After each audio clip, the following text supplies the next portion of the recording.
დაბა ჩაქვში მცხოვრები 9 ოჯახი მერიას დახმარებას თხოვს. მდინარე ჩაქვის წყალი მათ საკარმიდამო ნაკვეთს სრული განადგურებით ემუქრება. საფრთხის ქვეშაა ოჯახების კუთვნილი შენობა ნაგებობებიც.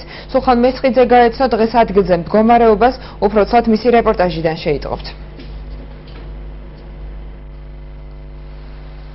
ორდღიანი უამინდობის შედეგად დაბა ჩაქვში ადიდებულმა მდინარე ჩაქვის წყალმა გოგოლის ქუჩის მცხოვრებლებს მნიშვნელოვანი ზარალი მიაყენა. უეცრად მოვარდნილმა ნიაღვარმა 9 ოჯახის საკარმიდამო ნაკვეთი და შენობა ნაგებობა წაიღო. როგორც ადგილობრივები აცხადებენ, დახმარებისთვის ბათუმის მერიას ორჯერ მიმართეს, თუმცა რეაგირება არც ერთ შემთხვევაში არ მოჰყოლია. ერთი თვის განმავლობაში რაც წვიმები დაიწყო, იმის მერე ეს ყოველ დღე თითო მეტრო ნაკვეთები მიაქვს ყველა გაწვიმებაზე.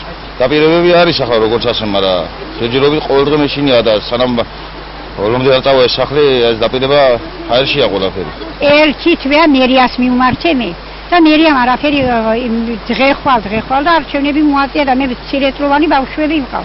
მე რამე დამემართოს, მე პასუხები მათ უნდა გახდეთ. და რამდენს უთხრა ჩემი შენობა აღარ შეიძლება მაგათი გამაგრება. ვითხოვთ მხოლოდ ერთადერთ იმას, რომ გაგვიკეთონ გაბიონი, გაგვიმაგრონ. ჩვენს აღარ ვიქნები საშირსონაში და აღარ შევაწუხებთ არავის. რამოდენიმეჯერ მივედით, არავინ ყურადღება არ მოგვაქცია, მოვლენ წვიმის დროს გადმოგხედავე, იგი მომატებული არიან თუ არაო, ჩახეთქილი არიან და ისევე წავლენ, არაფერი შედეგი არ აქვთ. საკითხთან დაკავშირებით ბათუმის მერიის კეთილმოწყობის სამსახურის უფროსი აცხადებს, რომ უწყებამ ადგილი დაათვალიერა და დასურათებული დოკუმენტაცია საგზაო დეპარტამენტს გადაუგზავნა. ავთანდილ ბურკაძის განცხადებით, მერია მოსახლეობას არალს შეძლების და გვარად აუნაზღაურებს.